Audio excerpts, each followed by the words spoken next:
I would say you and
All right, well, good evening, everyone. We're going to call this meeting to order. This is the joint meeting of the Flagler County Board of County Commissioners and the Flagler County School Board. So with that, I would ask you that you join us in the pledge to the flag. Pledge allegiance to the flag of the United States of America and to the republic for which it stands, one nation, under God, indivisible, with liberty and justice for all.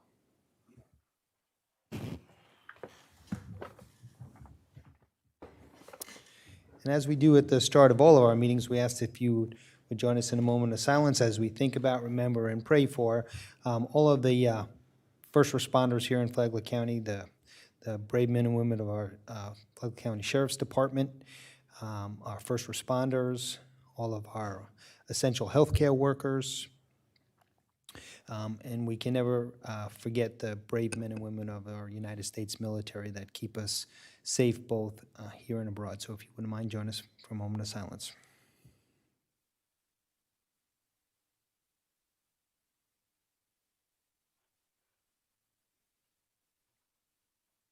Okay, thank you, everyone. So we'll get started here with the agenda, but I guess before I do that, I just want to say on behalf of the commission, we enjoy, we're glad we can work on this effort of a discussion of redistricting. And Chair Tucker, anything to add to the order here or opening comments? Nope, we're happy to be here and we're ready to get it going. All right. Who's leading this discussion here from our side? I will. You want to identify yourself, please? Heidi Petito, No.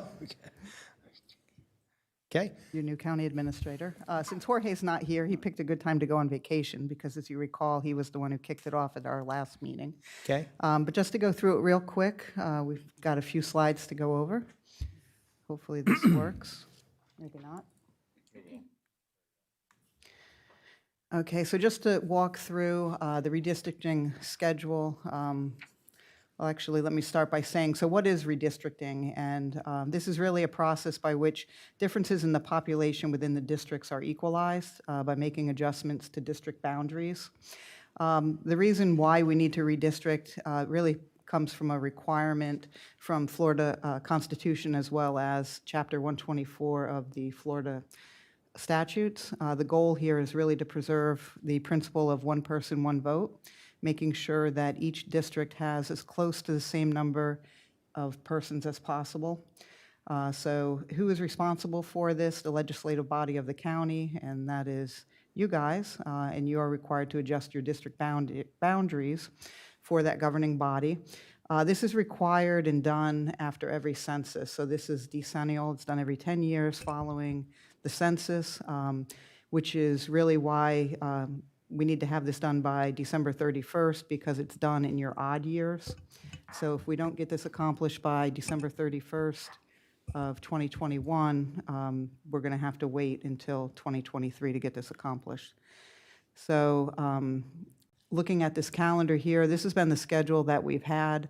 It started back in July, where we all met with the supervisor of elections with a kickoff meeting, and it kind of just walks through the process from receiving the data back in August, getting clean data, looking at some of the maps, coming up with some options. We've met internally with school board staff. We've also come to our Board of County Commission to review some of those draft options. We received feedback from them, and so what we're prepared to go over tonight is really a combination of that. So we've got a total of 3 options to go over. I think this might be,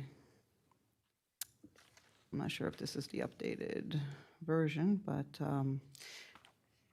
some of the criteria that we considered here through this process, we tried to make the districts almost equal in population wherever practical, keeping in mind that this is based on population and not necessarily the number of adults or registered voters within those districts. Also, being cognizant of where you all reside, not to draw anybody outside of their district, and looking to max or minimize the deviation from the mean, so that we're looking for something less than 3% over or under, being ideal or good, and anything over 10% raising a red flag. And we'll go over that a little bit more as we move through these slides, and we can point that out to you. We have taken the approach to work off some of the existing boundaries as it's less disruptive to the public.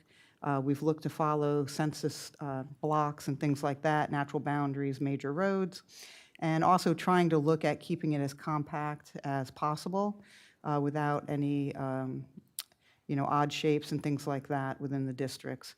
We also strive to preserve communities of interest without, or trying to avoid splitting areas like maybe the Hammock Dunes or Grand Haven, things like that. Trying to keep those intact where at all possible, and also maintaining minority voting strength by not splitting those into districts.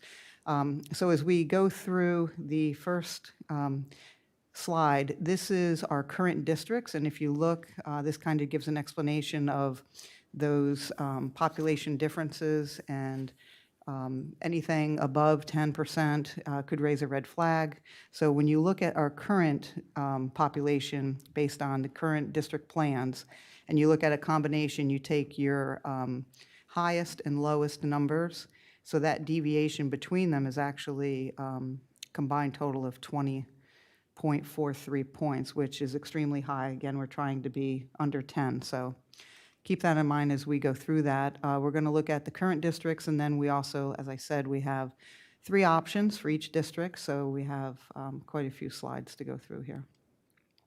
So this is our current districts. Should look very familiar. This is what we have here for proposed A, and I think everybody should have received copies of the handouts, so you should have them blown up in front of you. If anybody needs me to have one of these slides enlarged so that you can see it a little bit better, just let me know.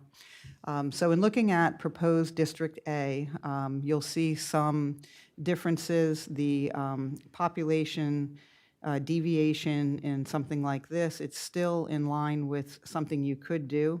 However, it does have a rather large, I'd say about a little over 8 for the count and deviation between the pluses and minuses. You're looking at somewhere of like 8.7 or 8.8, which is a little bit close to the 10, maybe a little bit too close for somebody's comfort.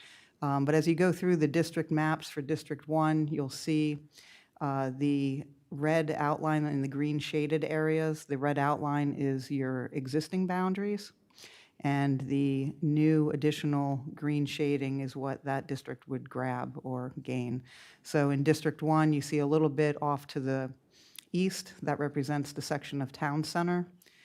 We weren't able to use I-95 as a district boundary line because it actually conforms with the census tract. So it kind of makes that weird jog up Old Kings. District 2 looks like, according to this, it looks pretty much the same. So that one, there is no significant change. District 3, you see the change in that one where District 3's boundary will shrink a little bit, still maintaining a small section of District 3, and that's really off of Royal Palms North. It's the P section that you can access off of Royal Palms. And then as you go to District 4, again, you can see that there's no change there in District 4.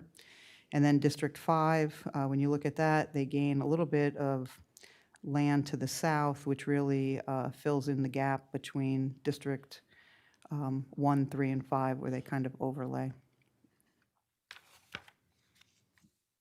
As we look into proposed District B, this is probably the closest you can get to perfect. However, there are some changes in the shapes of the districts.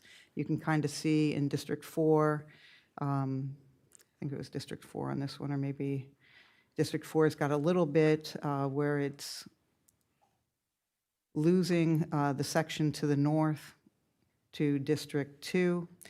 As we go through each one of these, you can start with District 1. Again, that gains that same section to the south, or I'm sorry, to the east, which represents Town Center. District 2 gains a little bit to the north, which is part of District 4's area. It's a heavily populated area of development there. District 3, in looking at that one, you've got, again, that same area that we were proposing in the previous proposal there, where you've got that small section of the P section off of Royal Palm that they're maintaining, and they're losing the others to the north. And then District 4, slight change, which is picked up by District 2. And then you've got District 5, which would gain a little bit to the south off of, I can't make out what road that is. District 5 is, looks like it's off of maybe Belterre and Whiteview. Whiteview. And then I think proposed District C is a combination of feedback that we had received from our board at an earlier meeting, which kind of addresses some of the issues with trying to go with the most compact districts available, taking into account keeping clean lines and making it as dense and compact as possible. So, in looking at this one, your deviation is somewhere around the 6.5 mark, which puts you kind of in the middle, but might be the best option when you look at the area for future growth as well as current population and stuff, and kind of keeping more with clean lines. When you look at District 1, you gain a little section off of Whiteview. I believe that might be that area where you see a lot of development coming soon. I think they already started clearing the property, as well as picking up that area in Town Center. District 2, the only real difference there is picking up a small section, I believe, in Beverly Beach. So it actually comes into District 3's area a little bit more. District 3 would then lose the area of Town Center in the P section, would gain a small section to the north. I don't know what the name of that community is off the top of my head in District 3, that little blue section, without blowing that one up. I don't know if that is. Yeah, just, they used to call that Grand Haven. It's actually not Grand Haven, but it's, the old name for it was Grand Haven. Was Grand Haven? Yep. Forest Park area, maybe, something like that. And then you have in District 3 also, you'll be gaining some more property there. It's kind of a wash for the area that you're losing in Town Center in the P section. And then in District 4, and looking at that, they lose a small portion, really encompassing the Flagler County Airport area. It's not that as significant. And then District 5, you'll see in that one where they gain some territory to the south, but it kind of cleans it up and straightens the lines where you lose those two wings that you have on the east and west side of that district. And that was based on the input that we had received from our board at our last workshop.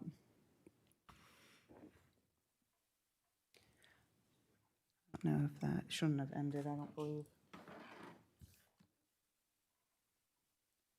So, and looking at the next steps, tonight, it was, I know, a little confusing. I know that we had it set as a joint meeting, but there was language on here for a workshop with no vote actually taking place. So what we were looking for tonight is really a consensus on what map to use. And then at that point, each board would bring it forward to their next meeting for public comment. We do have a tight time frame for getting this done, so we would look to take it back to the Board of County Commission at their next October meeting at 5 o'clock. The school board has a meeting the following night at 6 p.m. if your schedule allows for you to be able to bring that forward. If not, we have a tentative meeting scheduled in November that we can come back and decide what we're going to do, which would leave us sometime in November, realizing that we do need to still move forward. Each respective board would have to move forward per state statute with their obligations of what they would have to do, which would take time. So we can't wait until our last meeting in December to get that done. Our board, once it would adopt this update district boundaries, we still have to publish it in the paper once a week for 2 weeks, and it also has to be covered through our board minutes. The clerk would then have to furnish that as a certified copy to the Department of State. The school board has separate requirements under the Administrative Procedure Act, so it would take some time. So I would just caution against waiting until the final meeting in December. And this was really the team that worked on this in bringing this forward to you today. We had representation on both sides of the team, so, and then we're open for questions if you have any.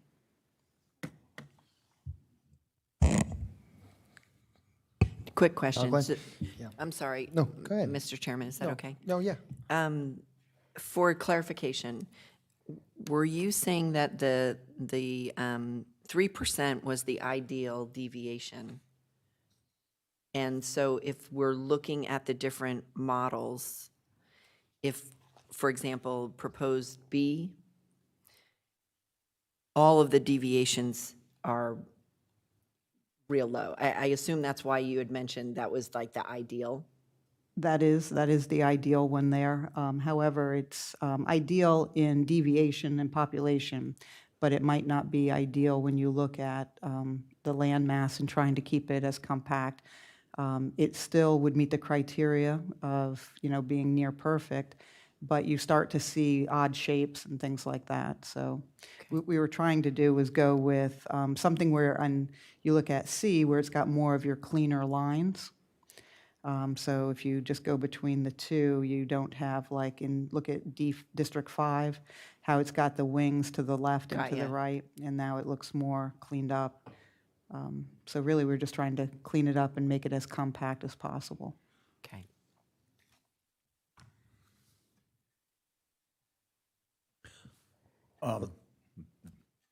Yeah, the only comment I would make, and I know we're only supposed to look at what's actually there now, but this will probably be in being for like 10 years.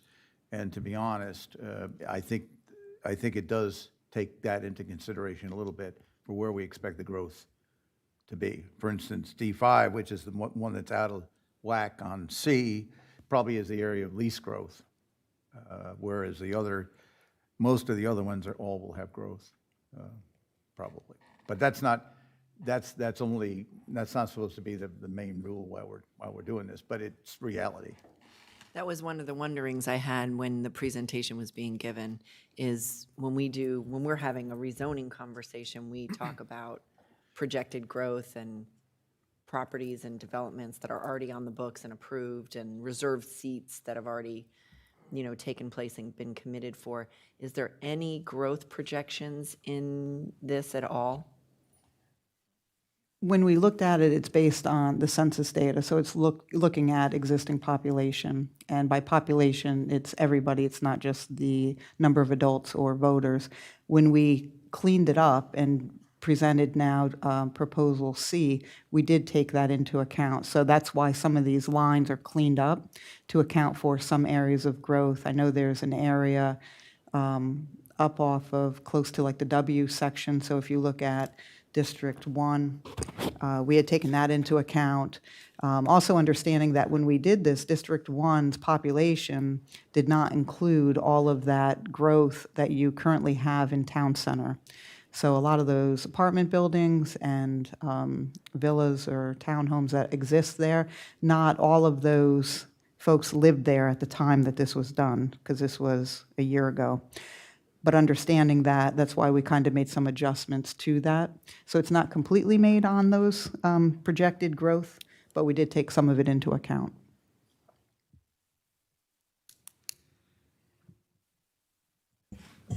Other questions, anyone? Comments?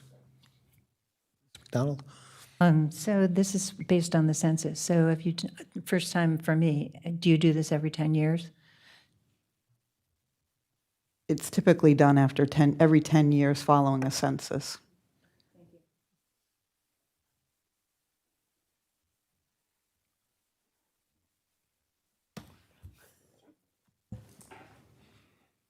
Okay, so are you looking for us to give our thoughts on this? And We had prepared ballots, if you will, that we were kind of looking at your number one pick so that we could get a consensus on moving forward, so that we would know how to prepare for the next public meetings to gain some public input. So I believe all of you should have one in front of you.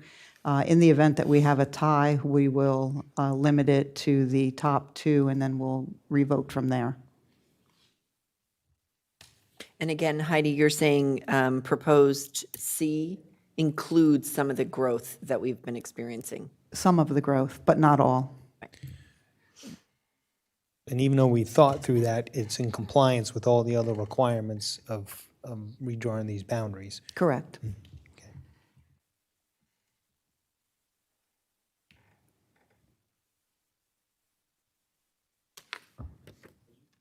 Are you going to tally these now and talk to us about that, or, yeah, that's part of the, We will. okay? Sean should be collecting them, and then we'll go over them real quick. I do have one question. In C, for District 1, what was the rationale for the section up US 1? That piece to the Because north, it's only included in C. you have that. It's that not a was- clean, it didn't clean up a line, it made it messier. It made it a little messier, but that was to account for some of the growth projected in that district, to kind of even out the numbers. What and we can growth zoom in, I is think. that? I know that off of Pine Lake, off of Whiteview, there's the KB Homes huge development.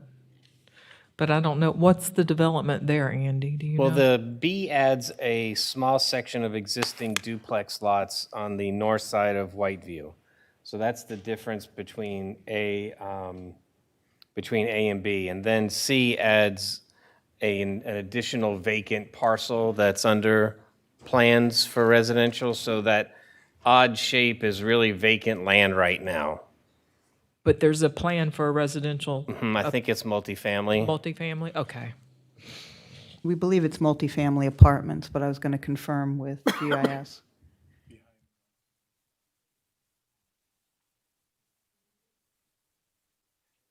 I was just questioning it because it's the only plan that shows that area, and the explanation was that the lines were cleaned up on C, but not for District 1. It makes it messier. Clerk's going to get mad at us if we're not on that Yeah. mic. Darlene Pardini, GIS Manager for Flagler County. So there are some things that are a little further along in the development phases within the city that we have documentation on. So back in that area, there's going to be a multifamily. I think it's 200 to 300 units is the last that we heard. Anywhere that there was a census block that had a zero population, but we knew that there was going to be, that allowed us to kind of, move the lines around without messing with the percentages too much. So we tried to take that into account as much as we could. It doesn't mean that it's actually going to happen. I think there's a for sale sign up there now. But that's kind of what's hard with the moving target that Patty and Dave are trying to look at the school zoning, rezoning with is, they come into a planning department regardless of which municipality, and you don't know if it's going to Some of them, they come in, they permit, they plat, they start building, and some of them, they hang out for 10 years. Yes. Mr. Chairman. So, But the school zoning doesn't have to follow this, right? no, Yeah. no, but they're looking at the same thing for a different reason. Yeah. Right. Yeah. Does that help? But also, we also are seeing a change even within the blocks, within the already ITT platted lots. You know, you're seeing a lot of those that have been vacant for decades that are now being built. So that's going to affect numbers too. There are a even lot though- of those in District 1 being built. Yeah, Like every block has one. right. You want to talk to us about some tabulation, Sean?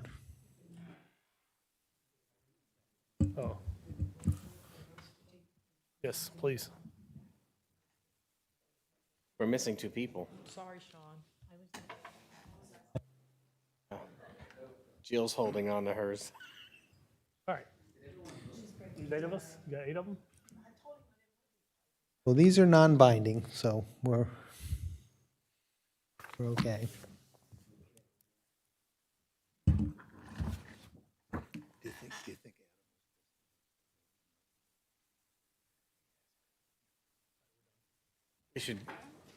We should throw away the one with the least number of votes and then go back Yeah. to the top 2. Sean choice Moylan, voting. Assistant County Attorney. Option C has received 6 of the votes, 2 for option B, so it's overwhelming option C. No A. Okay. All right, so that tells us where we're at. Next step here now is for each of us to take, each of the bodies to take it up individually at our respective meetings on the 18th and 19th. And is the joint meeting would only be if we don't come to the same conclusion at our meetings? Correct. We actually also scheduled that in the event that you have public comment at either one of your meetings that would warrant us to go back and relook at those district boundary lines. Okay. All right, well, seems like we have some results here. Yeah, yes, Ms. McDonald? Oh, thank you. So will this be advertised after today's meeting for people to have some feedback, or are you waiting for us to have a meeting to display it? I was going to say, Chair Tucker, I would need consensus from our board to add this to our October 18th meeting because it is not added as we currently have our agenda set from today. So I would need board consensus permitting me to place this before you all for the October 18th meeting. Yes. I'm sorry, 19th, rather. Yes, please. Thank you. This was just an extension of your earlier workshop anyway, so. Okay, so, and we have this set on our agenda for the 18th? We do. Yep, okay, so we're good there. With that, I'll open this up for public comment. Anyone from the public wish to comment on today's proceedings? All right, I guess I don't get to use the mute button tonight. I just want to thank both of our teams. They do incredible work, and you've looked at these boundaries and everything and all the data, and it really helps us a lot. Thank you so much for the community. Yes, thank you, Ms. McDonald. That's an excellent point. There's a lot of work that goes in behind the scenes on this. Slice and dice, so appreciate that. So we'll close public comments since no one else has come forward and call for an adjournment. Mr. Chairman, I move we adjourn. All right, we're adjourned. Thank you, everyone. It's almost.